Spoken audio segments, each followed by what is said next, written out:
Good evening and welcome to Sportszone. I'm your host, Steven Lucero, joined by Sean Hunley and Matthew McDowell, and we're going to talk some Four Nations Faceoff. It's been an incredible tournament so far, and now reaching the championship game, the U.S. versus Canada. Obviously a rematch, though, of what we saw just a little while ago, so I'll let you get us started, Matthew. What did you see from the first Canada-U.S. matchup? One thing that I saw between the two teams in the first matchup that I would love to see again is the neutral zone play. USA dominated the play in the neutral zone.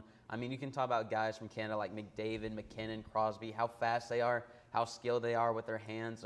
They got silky mitts. You can say all that stuff, but the U.S. dominated the neutral zone play. They forced them to the outside. They didn't let them get in the slot, and they let them get in the slot one time when they scored, but after that, McAvoy took momentum back with that big hit on McDavid, had 2 hits on McDavid, 2 hits on Crosby in that game.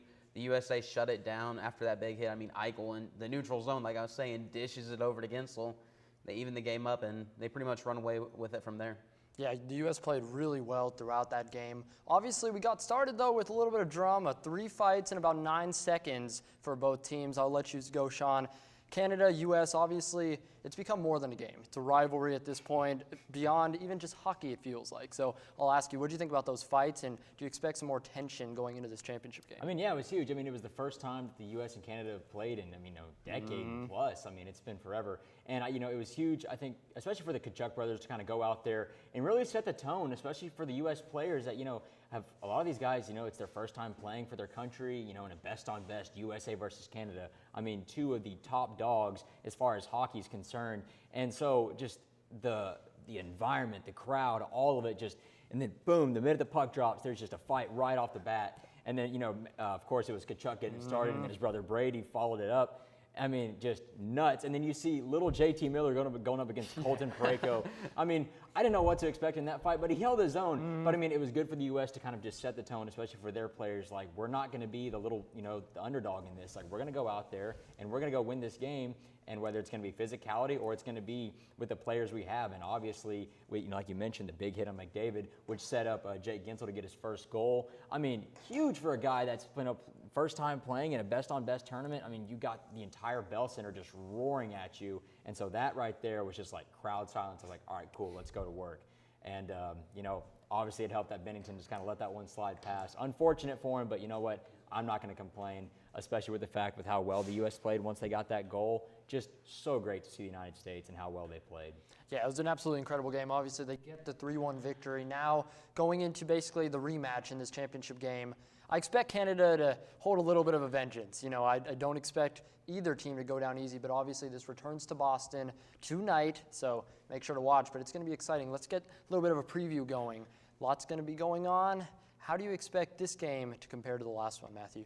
I expect it to be just as physical. I mean, I don't know if I expect there to be 3 fights in 9 seconds, but I expect it to be physical. I expect it to be really, really fast. And people talk about, oh, it's in Boston, it's U.S. territory. I expect it to be 60-40 American around that. I mean, the fans from Montreal, the fans from Canada are going to make the trip down, and it's going to be pretty even. It's going to be loud in that place, so I'm really excited to see it. One thing I think the Canadians need to do this game is forecheck. They need to forecheck the heck out of the U.S. I mean, a guy like Sam Bennett and Brad Marchand, those are 2 guys that can step up. I really think Sam Bennett can make an impact for the Canadians this game, get a net front presence, forecheck, hit, run the defenseman. I mean, guys like Slavin and Faber, they played 25 minutes plus in the first game between the 2. So I think it's going to be a lot of forechecking for Canada. And for the U.S., I think they just need to control the neutral zone, get a lead. And, Hanifin was so amazing in the first game. He shut down McDavid, but the defense is going to need to keep their responsibilities and not just stray away and start puck watching. So I think it'll be really good. Yeah, certainly. I want to also add, just the goalies have been incredible.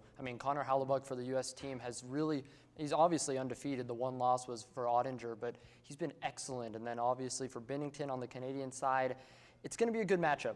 Obviously, best on best, this whole tournament, it's going to be exciting. Sean, what do you expect to see from the 2 goalies tonight? Yeah, kind of just piggybacking off of what you said, the one thing I expect to see, how well can Connor Hellebuyck kind of, really keep his composure, especially when when Team Canada just starts peppering him with shots. I think, that's one thing that we really have to watch out for when how Canada's going to go out and play, especially now that they have Cale Makar back, obviously the top defenseman in the NHL. It's going to be just an onslaught in the first period. So the one thing the U.S. is going to have to do is keep the puck out of their zone. You know what I'm saying? Transition well through the neutral zone, set up in Canada's zone, and kind of maybe shock Jordan Binnington a little more than they did in that first period. It's going to be all about just maintaining your composure. You are one of the best goalies in the world, potential Vezina winner, won it last year. I think Connor Hellebuyck is going to be just fine. He does well in these situations. He can maintain his composure. So for the U.S., it's going to be, getting out of the neutral zone cleanly, keeping the puck out of your zone, keeping the puck away from Connor McDavid, like you said, with Noah Hanifin shutting him down.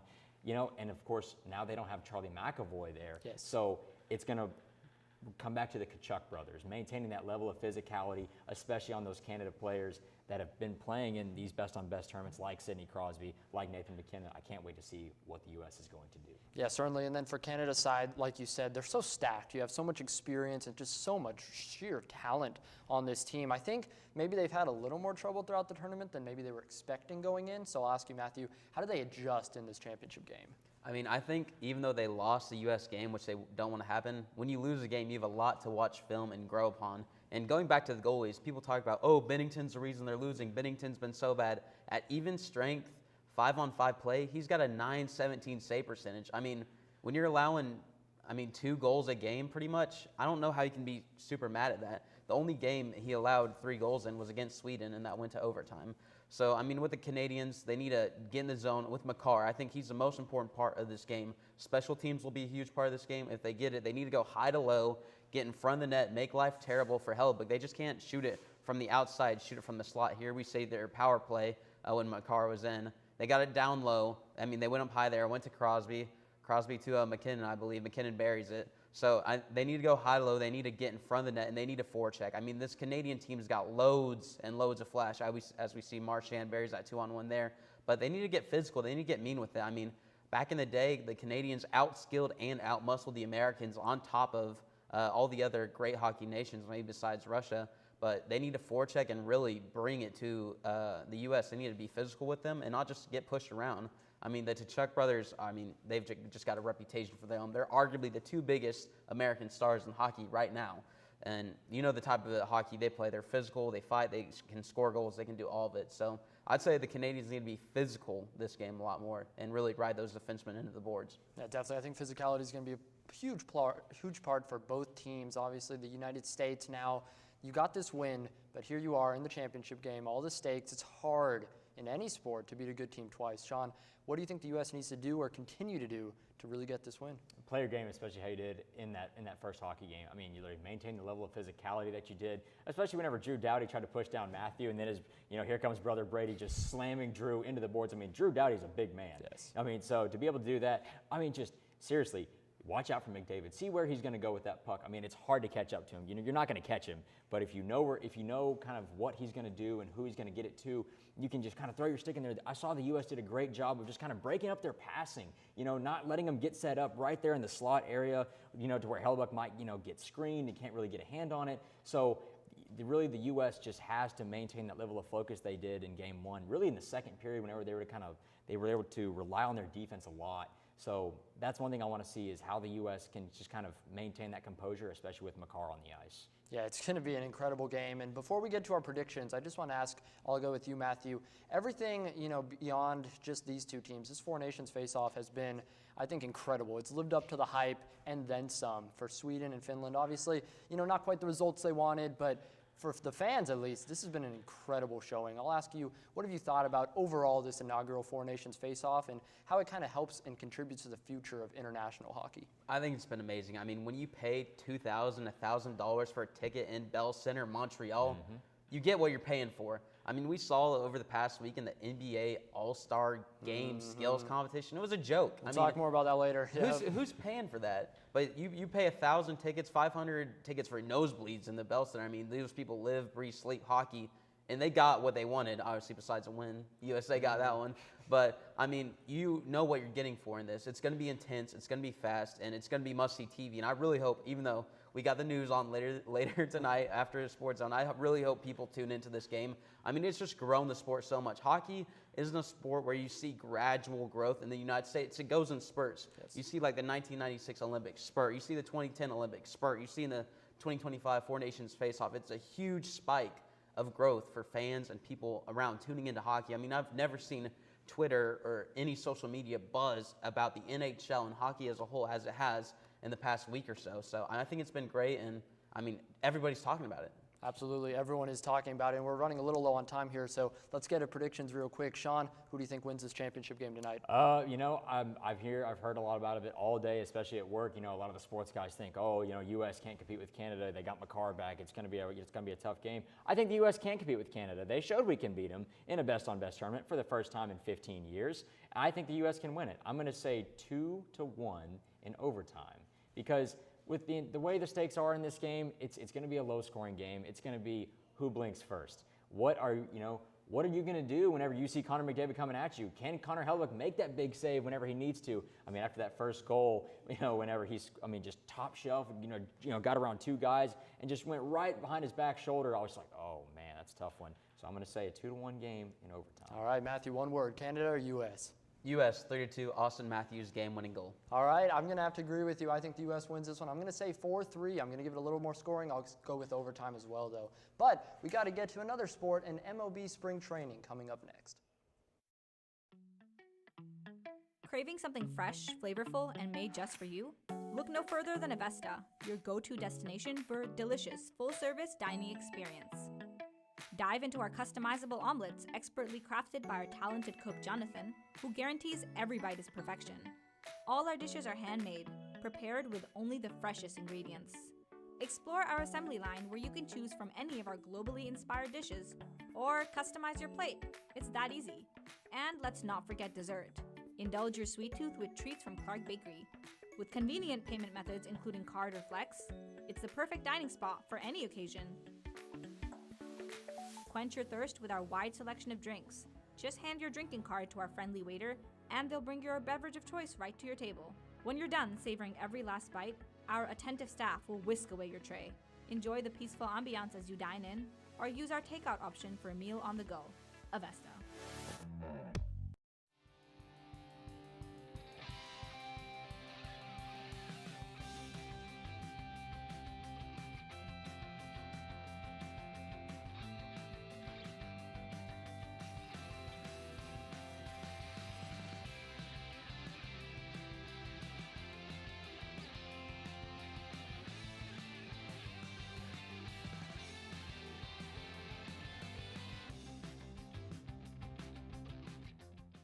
Has this ever happened to you? My bike! My bike is gone! Stolen bikes are an epidemic sweeping college campuses across America. What am I supposed to do? It's quite simple. The We Mean Green Fund has partnered with the UNT Police Department to offer free bike locks to any UNT student with a bike. Just show up with your bike in tow and ask. Now I'll never lose my bike ever again. Enough worrying. Get your bike lock today.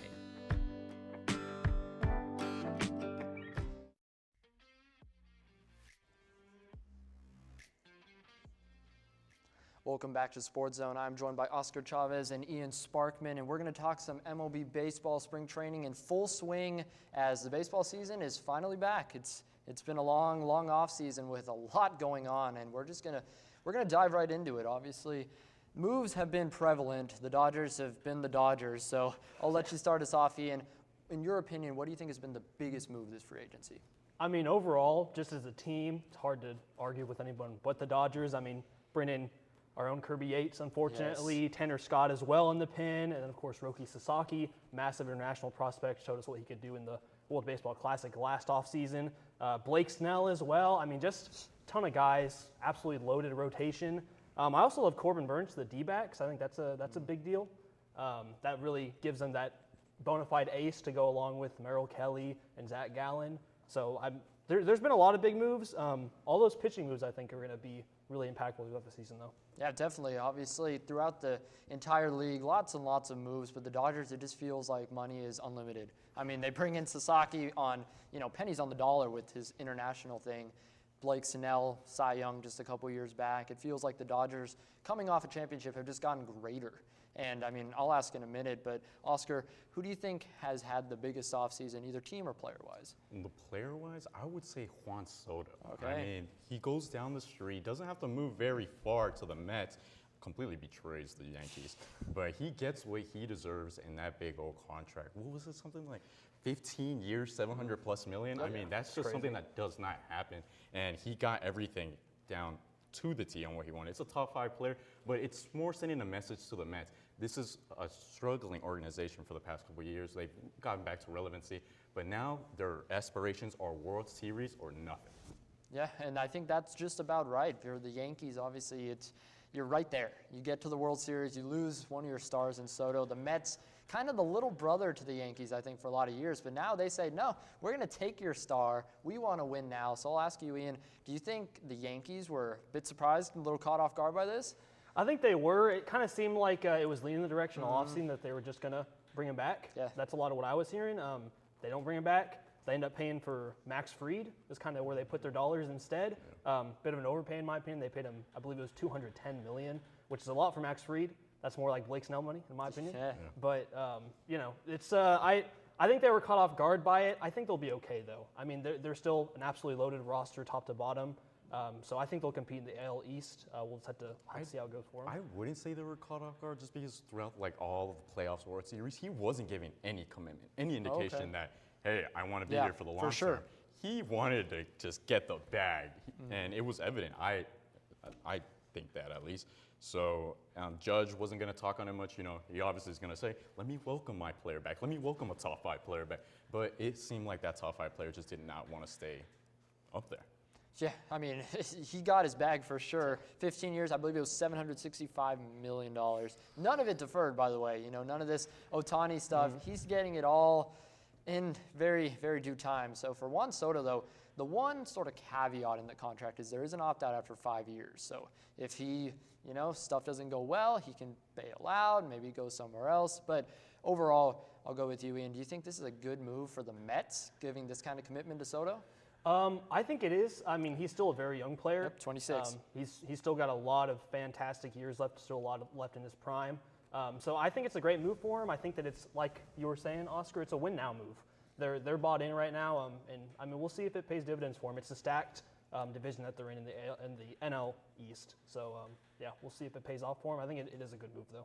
Yeah, it's going to be very interesting. But I want to bring it back to Texas because the Rangers have had a very, it was definitely an up and down 2024. Lots of injuries, lots of sort of frustration after winning that World Series. And then it's kind of like, now they have some losses. They also had some key additions. So I'll go with you, Ian. Yeah, I'll let you start us off. I'll get to you in a minute, Oscar. Number one move for the Rangers. I mean, for me, it's Jock Peterson. Okay. I think Jock Peterson is going to add that fantastic power element that I feel like they were missing last year. Obviously, it was just a down year overall. They lost Adolis Garcia. They didn't lose him, but they lost his production. Felt like it. Yeah, they lost his production.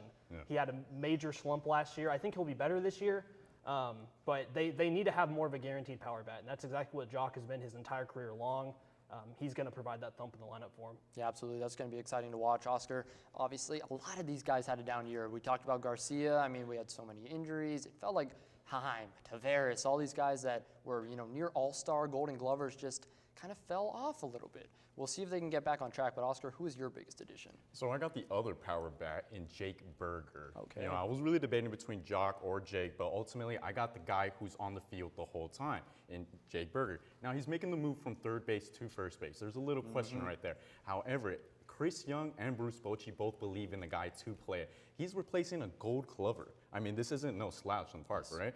But hey, I think he got it. He's averaging 250, 29 home runs, 76 RBIs, and 134 hits last year. If he brings that to Texas, I think we're in good shape.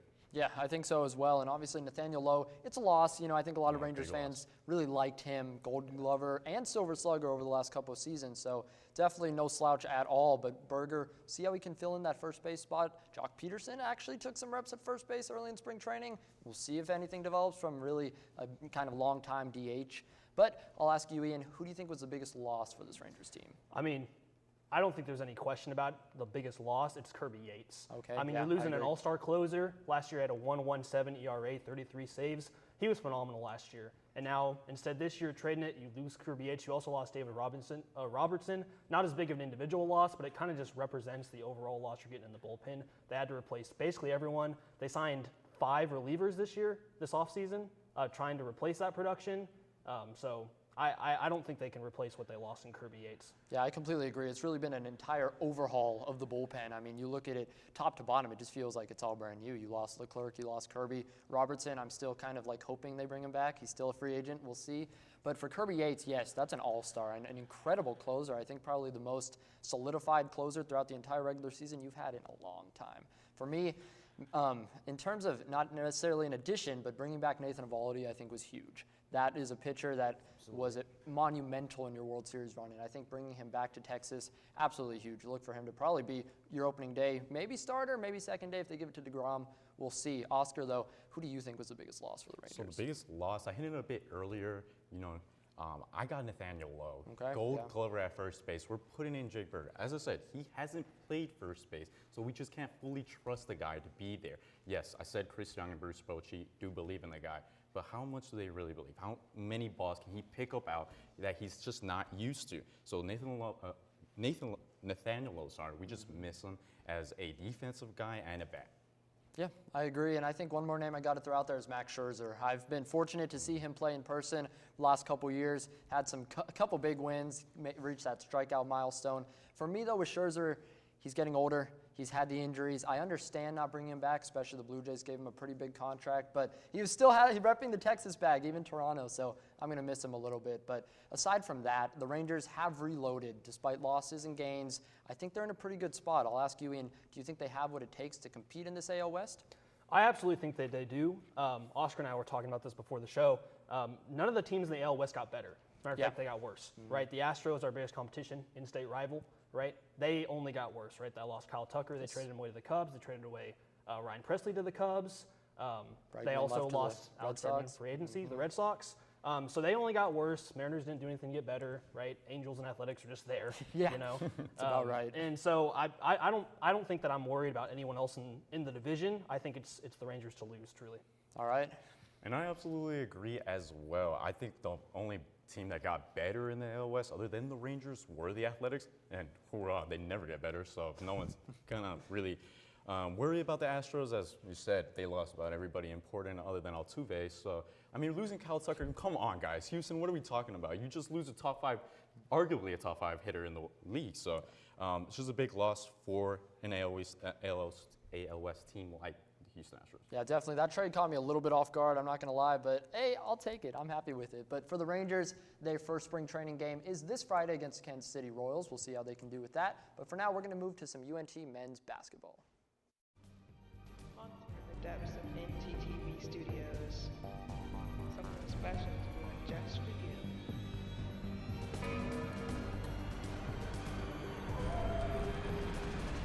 Hey ghouls and goblins, NTTV News is having a special Halloween segment this October 31st. We're also covering 31 days of Halloween in Denton. You don't want to miss it. It's going to be spooktacular.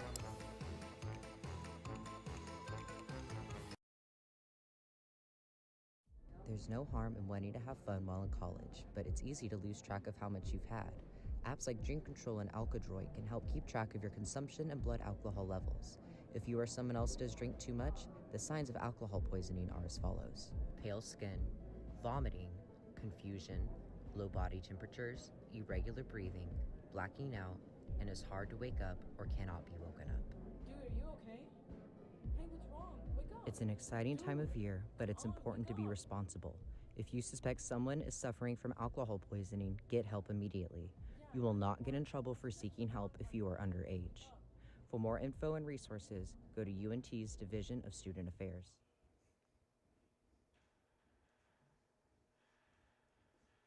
Welcome back to Sportszone. I'm your host, Steven Lucero, joined by Josh Ortega and Nick Volpetti.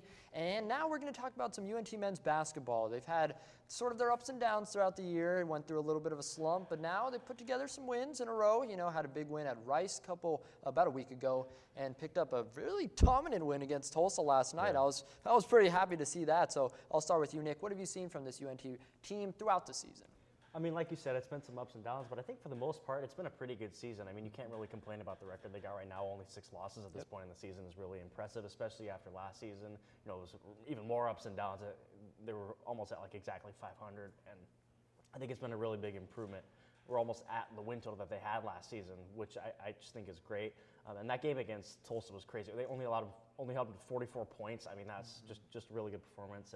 And like I said, I think it's been a good season for UNT, and I hope that it can continue on, especially in that American tournament. Yep, so do I. But obviously, when you get a 19-point win, you know, Tulsa's not the best team out there, but I think that's a lot of momentum, especially when you were going through a bit of an up and down. Josh, what did you think about that Tulsa game? I mean, Mulai Sissoko is playing grown man Yes, basketball. sir. He Monster. was dominant last night. 27 points, career high, 11 rebounds, 8 on the defensive glass, just playing grown man basketball. Just, you love to see it for Sissoko, who is, I think he set his career high like multiple different times this season. So he's just been playing phenomenal. Adam Wright had a nice bounce back game as well.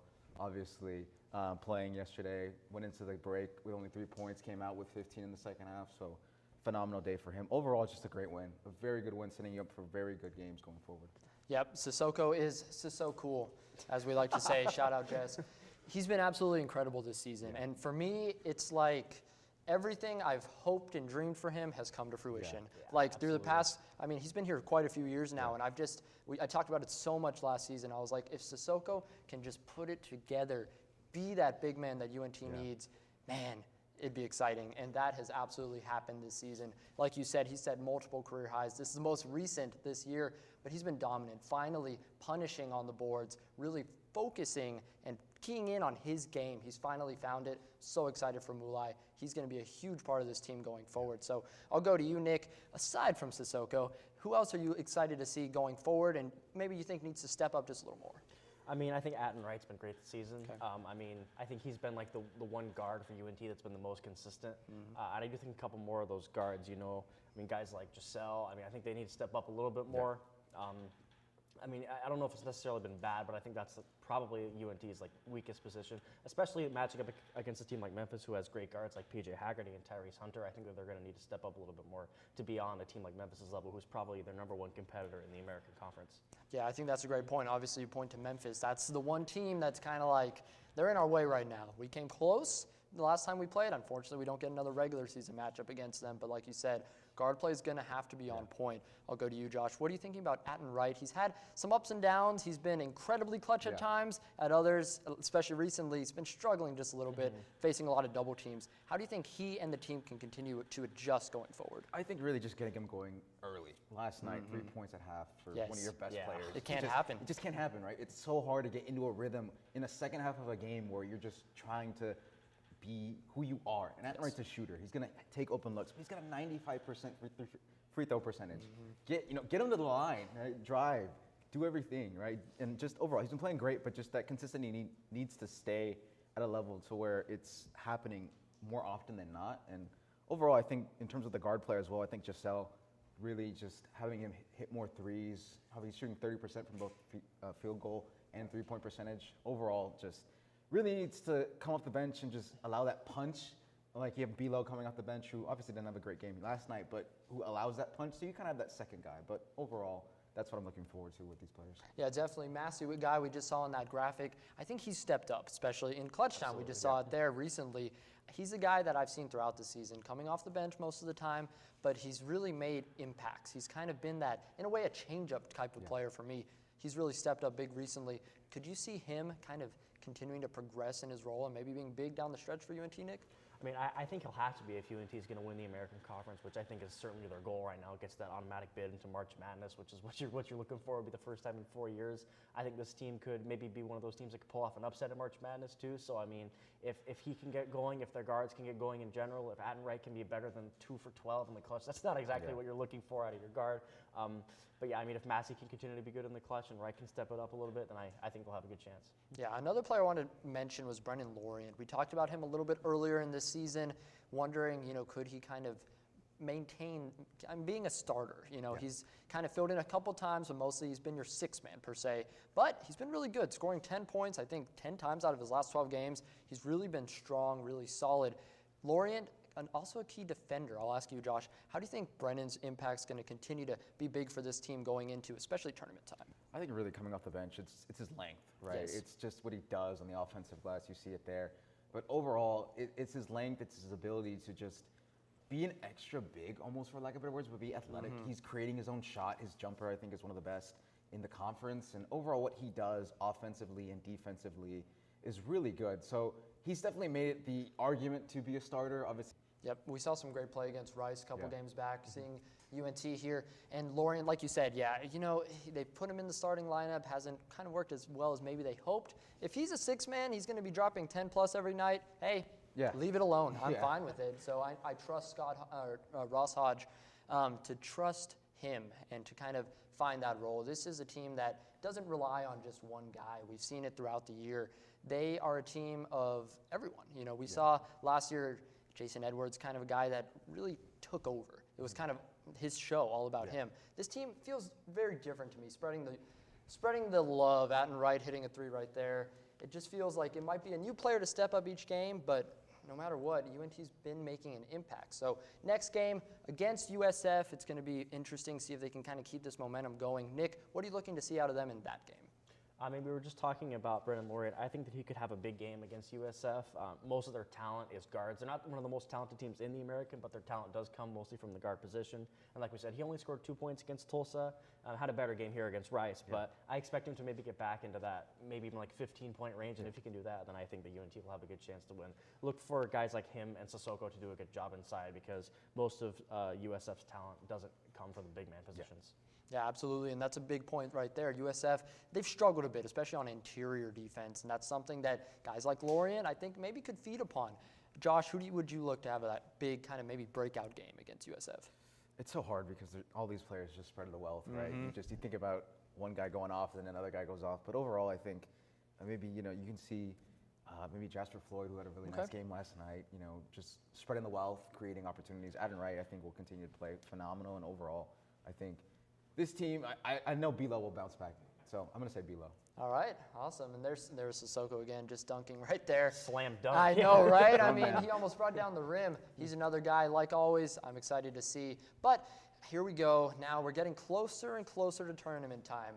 Here we are. I mean, look at that box score against Rice, 63-44. I mean, absolutely incredible. That's what you want to see. Atten Lorient absolutely playing incredibly in that game. But now we're getting closer and closer. Just a couple regular season games left.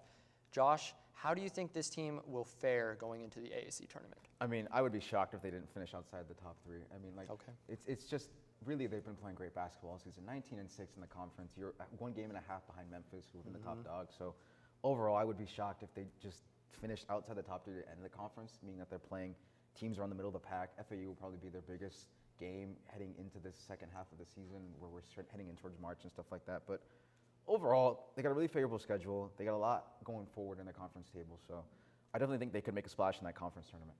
I do as well. I think UNT, they've been right there all season long, and I'm excited to see how they can match up. Obviously, Nick, we talked about Memphis. That's the kind of the looming threat, a ranked team. It just almost feels like they're just on another level right now. UNT, though, we saw them lose by just a few points the last time they played. Do you think UNT has what it takes to take down Memphis in the tournament? It's going to be really tough. Like I was talking about before, UNT's strength doesn't necessarily come from the guard position, and Memphis's do. Yes. So, I mean, I think if they're going to beat Memphis, it's going to have to be maybe an off day for one or two of those guards for Memphis. I mean, UNT is going to have to do a good job of limiting them on the scoreboard, which is something that Memphis has. Opponents have had a hard time doing against Memphis this season. But that's UNT's strength is limiting opponents on the score sheet. I think it's like 10 points. Like UNT leads the conference in opponent scoring, and the second place is 10 points behind them. So this is what UNT has been doing for years, and they've been doing a great job of it this season as well.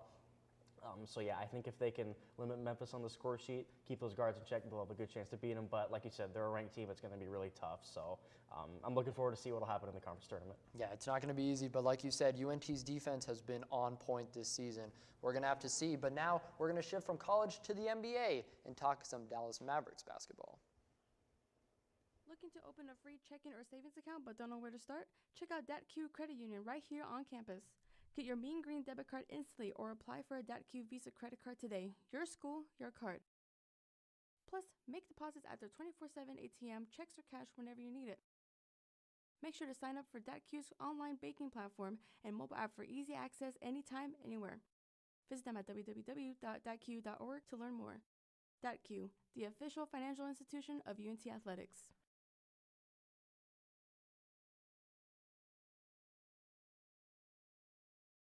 Join NTTV November 5th for the biggest night in American politics, with on-the-field reporting from the Capitol to campus, coverage from our social media audiences, opinions from a panel of experts, and an in-depth look at our state's most pressing issues. The presidential seat and the seat for Texas Senator are both on the ballot, and we will keep you up to date on those voting numbers. Watch our Your Choice 2024 election show live from 6 to 8 p.m. on Frontier 46, Charter 192, or at NorthTexasTelevision.com. Here to keep you covered and informed, we're North Texas Television. Welcome back to Sportszone. I'm joined by Kenzie Neely and John Phillips, and now just got finished with some college basketball. We're going to shift over to the NBA, and we'll go all around the NBA because now, just coming off the All-Star break, it's about time for that home stretch of the season. Just a few more games to go. It's going to be exciting. You know, a lot coming down to the wire. There's a lot of teams in it. And then there's the Dallas Mavericks, who are just sort of in their own hospital right now. I think that's kind of the best term I could use. They're so injured. They're so banged up. It's going to take a lot. John, what have you seen from the Mavs? And from an injury standpoint, is it going to be too much to overcome?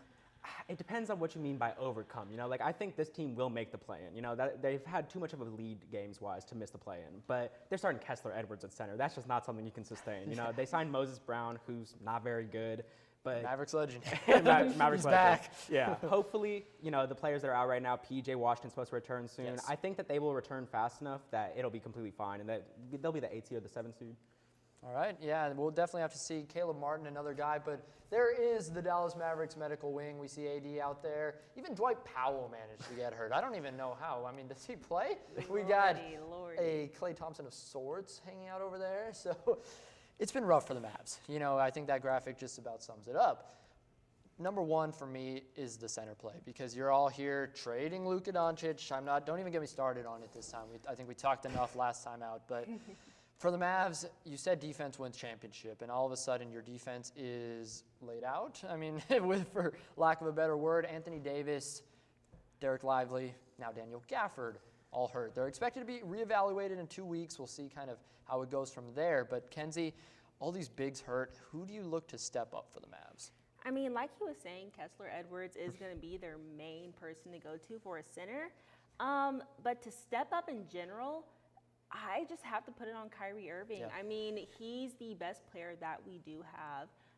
He's averaging 24.6 points a game, which is amazing. And of course, he's always going to be consistent. That's what we really need to focus on, is that he's always going to be consistent no matter what. He doesn't get hurt often, knock on wood, but he's an amazing player. We saw that in the All-Star game, but just seeing him play out the rest of the season is going to be very interesting to see. Yes, for sure. And Kyrie Irving is a guy that I think so rightfully got to join the All-Star game. You know, whether or not that matters to him, I think it feels good, you know, just a little bit of reward because he's been, I mean, I don't want to say carrying this team, but throughout these stretches of injuries, he's been the guy to stay consistent, like you said.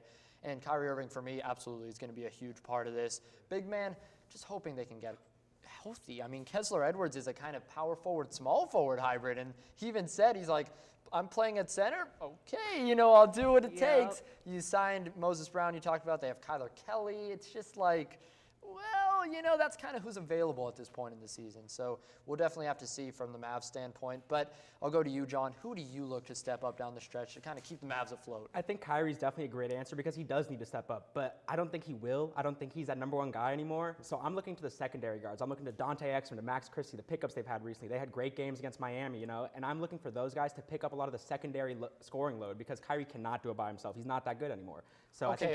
I got to stop you. Okay. Kyrie, not that good anymore? Not a number one? I was about to say the same thing. I was about to say the same thing. Kyrie is great, but number one option on a championship team or like a contender? No way. I mean, no way. No, you have to be a top 10 player minimum for that. He's not that level. Out of all these people that we have on the court, he's the one with the championship ring. Absolutely. He's the one He's been there. He's been carrying. But he had that team. guy. He had LeBron. Max Christie's only doing good because he left the Lakers. I agree. But Kyrie had that guy to win that ring. He had LeBron. Can he do it by himself? I don't think so. I don't think we've ever seen him do that. Boston failed. Brooklyn failed. Dallas kind of failing so far. Okay. I don't think he's that solo star, and I think you need other pieces to step up. You can't just rely on So you Kyrie. think Max Christie's a solo star? No. I didn't say that. I said the secondary stars. Secondary I said Spencer you Dinwiddie? need the secondary guards like Max Christie and Dante Exum to pick up that scoring load because Kyrie can't do it by himself. You need perimeter scoring outside of Kyrie. And I think Dante Exum is someone I've loved since the draft. And I think he could really step up for the Mavericks. Okay. Yeah, and I think he has a bit. Dinwiddie has as well. I agree. Kyrie cannot do it on his own. However, I do think he's a number one guy. You know, I'm not going to throw shade at Kyrie Irving because I hear what you're saying, though. Boston was a failure. Brooklyn was a failure. I think Kyrie Irving is a different player than he was just a few years That's ago. fair. I think the leadership, the mentality, everything he brought to the Mavs finals run last season showed how much he's not only matured, but grown as a leader. So yeah, about 3-5 years ago, I would agree with you, John. I don't think so. Now, with Anthony Davis, if he can get healthy, I do believe Kyrie Irving can be that primary scorer on a championship team. Kenzie, how are you feeling? I mean, I completely agree, of course. I mean, Kyrie is my man. I was a big Kyrie hater for a very long time because I still am a huge Warriors fan. Oh, and so okay. Warriors versus Cavs is a huge thing to me. But I can respect Kyrie as a player, and I always have, especially ever since he's moved to Dallas, because I've seen a new Kyrie Irving. It's not like we've seen in the past. It's not anything that we've seen previously. This is like a Kyrie Irving that we haven't seen before. He's actually able to go out there, he's assisting, he's getting great rebounds, being able to defend the paint. And he's doing amazing just on and off the court, and I love to see that. Like, he's happy, he's enjoying playing the game, and I love to see it. Yeah, I agree. I think it is a changed Kyrie Irving than from what we've seen in previous years. Definitely a lot more factors for this team, and we'll just kind of have to see. But for now, they're going to be back in action on Friday against the Pelicans, first game back from the All-Star break. John, what are you looking to see from Dallas, and how do you think they match up against New Orleans? I mean, you talk about injuries. New Orleans is another one. No DeJounte Murray, no Herb. You have so many defensive pieces missing there. Yves Missy's out. Brandon Ingram gone to the Toronto. I mean, I think it's two injured teams, but I think Kyrie will have no one really on him, you know, no DeJounte, no Herb. He's going to go off, I think. So I think that the Mavericks will definitely get the win on Friday. Okay, so giving Kyrie some respect now. Yeah, I get it. I'll give him a little. Okay. I'll give him a little, you know. Kenzie, how are you feeling about that matchup? I mean, I agree as well. The big thing I wanted to talk about was just DeJounte Murray being out. Like, that's a really big thing for them, especially, like, without having Zion recently. It's their biggest piece. Those are their main players. And so without having either one of them to be able to play the court and defend and do great offense, like, Dallas is going to wipe them, including Kyrie Irving and Max Christie. All right, here we go. And I will give Max Christie his flowers. I think he's kind of been the silver lining for me from the Luka trade. I mean, he's not Luka Doncic. I'll be clear, Nico. I'm not forgiving you by a long shot. But Max Christie, he's really played well for this team. But we want to get off the Mavs just a little bit. Zoom out. This is a league, and especially a Western Conference, that is so tight right now. So many teams battling. We'll see if the Mavs go for the play-in spot. We'll see if they can sneak in. There's gonna be a lot going on. But I'll go to you, John. Who are you looking throughout the West and the East, your favorites for possible championship contention? Well, with the West, it is very tight, from 2 to 10. One is a team that is by themselves, and that is my OKC Thunder. There is no team that is on our level. We have the second best net rating in NBA history, third best defense of all time. Shea is going to win MVP, and I think we are the clear favorites in the West. The East is a little more interesting. You have Boston and Cleveland, both great teams. Cleveland a little better this year, but Boston has that championship pedigree. I think I have to go Cleveland though, with how they've been playing. You know, they're also top 10 in net rating, and they're number 1 in the East right now, as we see right there. And I think that the two teams that are number 1 right now will be in the finals. I think it'll be Cavs OKC. Okay, we'll have to see. Obviously, Thunder, I think they got to just hope they don't play the Mavs, because I think they might have a little bit of a kryptonite there. We shift over to the West. Thunder, the Grizzlies, though, number 2. I think a team that really no one's talking about. I'll ask you, Kenzie, do you think the Grizzlies are contenders or pretenders? I mean, I have to say that they definitely are pretenders, but they also could be contenders. I'm not going to give it to them. But I talked about it a lot last season whenever I was talking about Zach Edey playing at Purdue. He was one of my favorite players. He's a great big man. We talk about Wembanyama a lot, but we don't talk about Zach Edey enough. He's also 7'4", one of the biggest players in the league. He's a great big man on the team. So it's an essential player for them. He's been able to play a lot of minutes, and he is defending as much as that he can. We love to see that. Do I think that they're going to be able to overcome the Thunder? I don't think so. I think OKC is able to have their own moment. Shai is really doing everything that he can.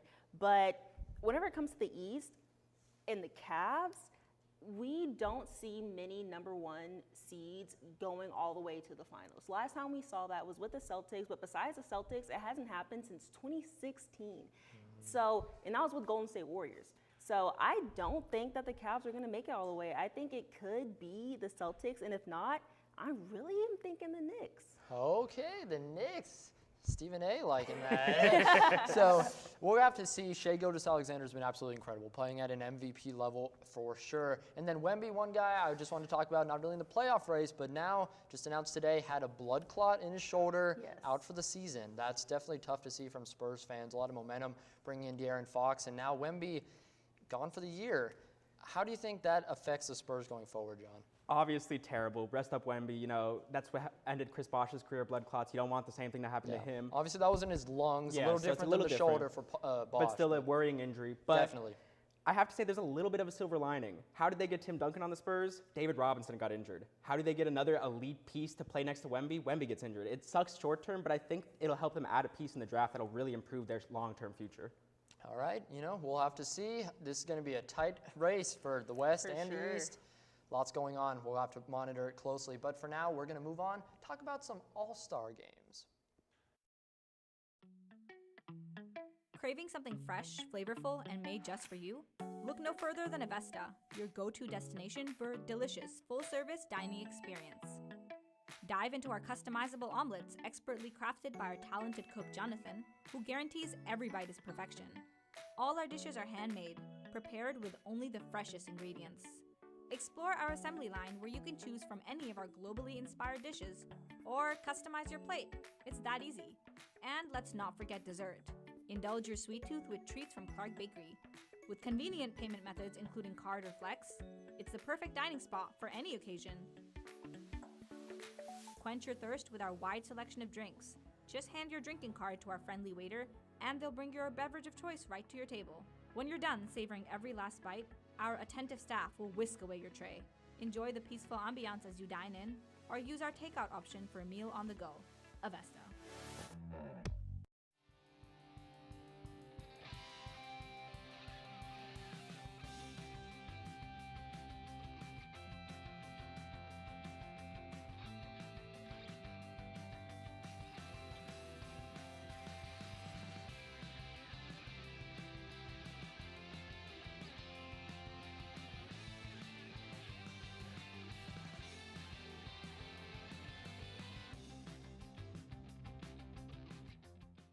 Has this ever happened to you?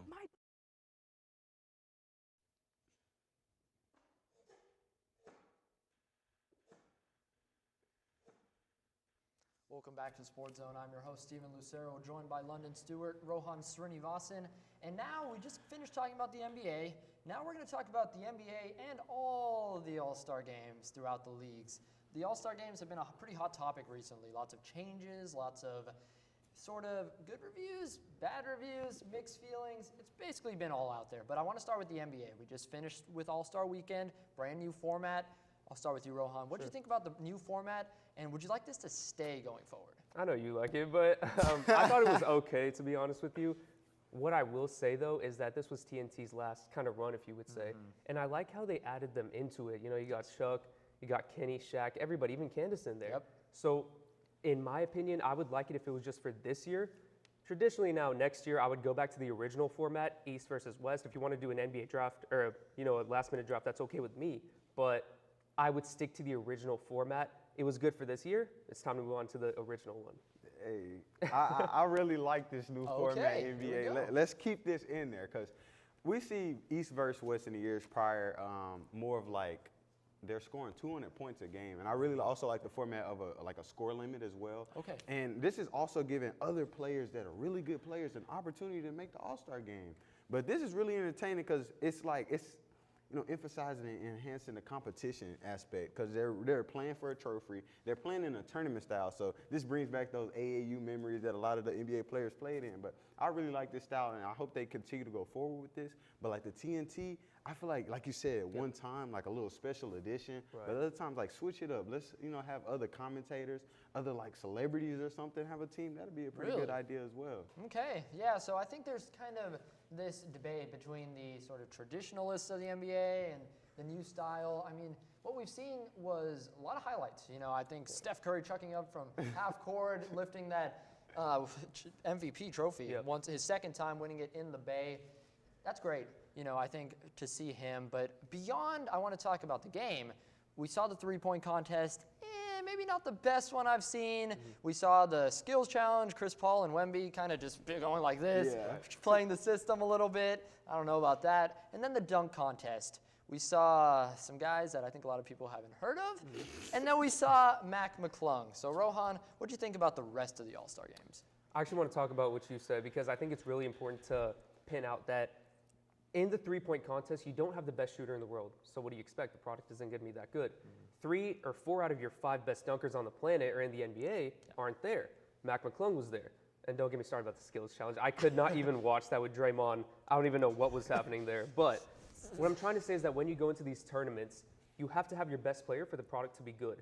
And I don't fault the player for it because every single year, it's a big ask for them, you know, to go through a whole season and then show up. But Steph, he's in the Bay. It's his hometown. He should have done it. And I'm not glad that he didn't do it, but hopefully he can next year. And I guarantee you more viewership will increase if he's in there. Yeah, I think that's the truth. And before we move on to some of the other sports, I want to mention a sort of thing that's been thrown out there, a possibility going forward for next season, and that's a 1v1 tournament. Potential prize of $1 million, the best of the best playing 1v1. I'll go to you, London. Do you think this could happen, and would you like to see it? I would truly enjoy that. Would make me have to start watching the All-Star game more. 1v1 3 dribbles, that'd be amazing right there. You got guys like Kyrie, LeBron. That's where basketball is fun at, having that 1v1 instead of like the players, because All-Star game they don't play any defense at all. Yeah. But in one-on-one you have to play some defense. It's just at that you. Point. Yeah, it's exactly. just you. But I really like that idea. I feel like they should move forward with that. And the NBA, their hands are really tied. Because, like you just said, a lot of the players playing in the three-point contest, not a lot of people know those guys. Because a lot of the really good players are opting out. Even, for instance, with the dunk contest, I know Ja Morant made a tweet. He's having considerations of going out there. But people really want to see that, like guys like Ja Morant, Anthony Edwards. But that 1v1 style of basketball, that's what entertainment is right there. That's what the All-Star game is about. So adding a 1v1 is amazing. I mean, honestly, to me, though, my only question is, will they put in effort? I think they might. Yeah. Right? If you see LeBron going against Steph, it's going to be all over social media. Oh, yeah. And if LeBron doesn't try, you're going to have all those GOAT talks suddenly, which makes no sense. But you're going to have those talks, and you're going to be like, wow, LeBron isn't even trying against his rival. So I think it would make for great TV, and I hope they do it next year. I don't think they will, of course, but. And also, guys, for instance, like Cam Reddish. I just seen a video of him playing one-on-one at practice. Guys like that can make the All-Star game because he's a very great one-on-one player. And you'll also get eyes on guys who don't get a lot of attention because one-on-one style of basketball is very different from 5-on-5. So, yeah, absolutely. To me, one-on-one is it's like, you know, blacktop in the NBA, in NBA 2K. It's basketball in its absolute rawest form. And I think for these guys to go back playing just one-on-one against each other, I mean, what's better than that? Like, they have to try because it's just you. It's just, to me, a question of will they do it. If they do, man, I would love to see it. So I want to move on a little bit to the other sports, though. We've seen the Pro Bowl games, flag football, everything that's been happening there. That was about a month ago. NBA All-Star has kind of stayed mostly true to form. The NHL obviously kind of swapping out their All-Star, at least for this year with the Four Nations Faceoff. I'll ask you, Rohan, throughout all these leagues, which has the very worst All-Star games? Worst? It's got to be the flag football. Let's just be honest with it. I agree. Did you watch the full game of that? Let's be honest, bro. I had to. I couldn't watch. I haven't watched it since I they tried. started doing I watched the that. highlights. Yeah, but about you're at not gonna put halftime, it I was on just live like, TV, and that's the problem with it. I will say though, the sport, surprisingly, which gives the most effort is baseball. And we talked about it earlier, right? Like the innings, you only get 1 or 2 innings, but for pitchers, home run, for derby. pitchers, right? Yeah. But at least they're giving their effort. Yeah, exactly. And when you consider the fact that the NBA is doing a target of 40, you're basically equivalent to playing 2 or 3 innings. There you go. The score is 40. So what is that target score, by the way? Just make it a time-based game. Okay. Baseball right now is the best. Flag football is the worst. NBA is right in the middle. All right. For me, like you just said, I feel like the NFL had probably the biggest drop off in viewership Yes. of the Pro Bowl, because we see, but it makes so much sense though, guys. It's so easy to get injured in the NFL that they implemented this flag football. They're playing dodgeball and stuff. It's like Yeah, a I know. charity event at this point. And the dodgeball, I think, is the peak of it. Yeah, I mean, we're like- And they seeing, get points for That's it what they look leading up to forward the to. game. and then get- they inserted the points like within the score. I didn't even Yeah. understand that. I was like, and wait. also the throwing, the passing skill challenge, like it's not even as good as it used to be just a couple of years ago. I was watching some of it, and I'm like, what's going on here? It's just it makes so much sense though to implement that, because we seen guys playing that extra game getting injured though in the Pro Bowl. You're running full speed like Sean Taylor. Everybody's seen that infamous clip of him my goodness, running over the kicker. But that makes so much sense though to implement that. But I feel like the biggest drop off in viewership has been the NFL. Yeah, I remember Micah Parsons sacked Mahomes a few years ago, and it was Yeah. like outrage. But it's like, if you don't want the physicality, they take it away completely, and it's like, I understand they don't want injuries, and it makes sense. But at the same time, seeing them try to pull a flag and miss the flag, and they score because of that, it's just, to me, we talked about basketball in its best form. This is football to me in its worst form. So I just, Yeah, but you I can don't even like wear it. a guardian cap and you can just play light. You know, like I'm just trying to say Something, right? something other than flag football. We were talking about the NBA about how the rules are changed during the All-Star game. Well, during flag football, everything is changed. Yes. And that's the whole issue about it. We want to see the best stars in the NFL show up and show out, and that's just not, it's not happening. Yep. Something with the flag football, they should make it like 7-on-7 style, like a OT7, like overtime where they're playing two-hand touch with the guardian caps. That'll make it more entertaining, because you see guys literally getting jumped over, catching a football and diving into a pit. Yeah. That's fun and that's entertainment, but it's just like it's a charity event now. Yeah, for and the I think NFL. that's my other problem with it, is because they have been doing sort of a 7-on-7 format. And for me, the linemen, offensive linemen, basically don't play. You only have the center. The special teams, there's no kickoffs, there's no field goals, there's no punts. What are they even there for? And the rule on kickoffs in regular season is Oh, garbage man. as it is, so we I should hope leave it out that there. goes away, They honestly. should take it back to like early 2000. Like the linemen used to do like a bench press challenge. Yes, or something. I love That's something like that. entertainment Mhm. right Larry there. Allen, man, Yes. rest in peace to the GOAT. Honestly, that Yes. was peak right there. was So fun. I'll ask you, Rohan, though, Sure. talking about all this, do you think All-Star games have sort of just fallen off? Absolutely, they have fallen off. And if we look at, past history, we can actually see that the viewership, it was about COVID. Let's just be completely honest with it. Whenever Adam Silver is going up here and saying, since 2020, we've had our highest viewership. Well, yeah, my guy, but like in 2020, there was a whole COVID year. Like They had you to couldn't sit do down and anything watch about it. that, right? Before, though, it was so nostalgic that you had East versus West, a draft, So I'm okay with those things. But they're doing, sometimes it's too much, in my opinion, where you bring on Mr. Beast, which actually I like. Sometimes, though, I know you don't like that, but Yeah, sometimes, mixed feelings on that. right? But sometimes, what I'm trying to say is that when you're trying to do too much, it can actually have the opposite effect. Hinder you, yeah. Just go with the simple game plan. That's what it needs to be. Yeah, I think that's a good point, and honestly, I think that's what a lot of people want. Just kind of bring it back to how it was, and I think a lot of people would be happy with that. But I promise you, Sportszone will not fall off. We will be back next week. I encourage you guys to watch and follow us on our social medias at NTTV_sports, and be sure to stay tuned for NTTV Nightly News.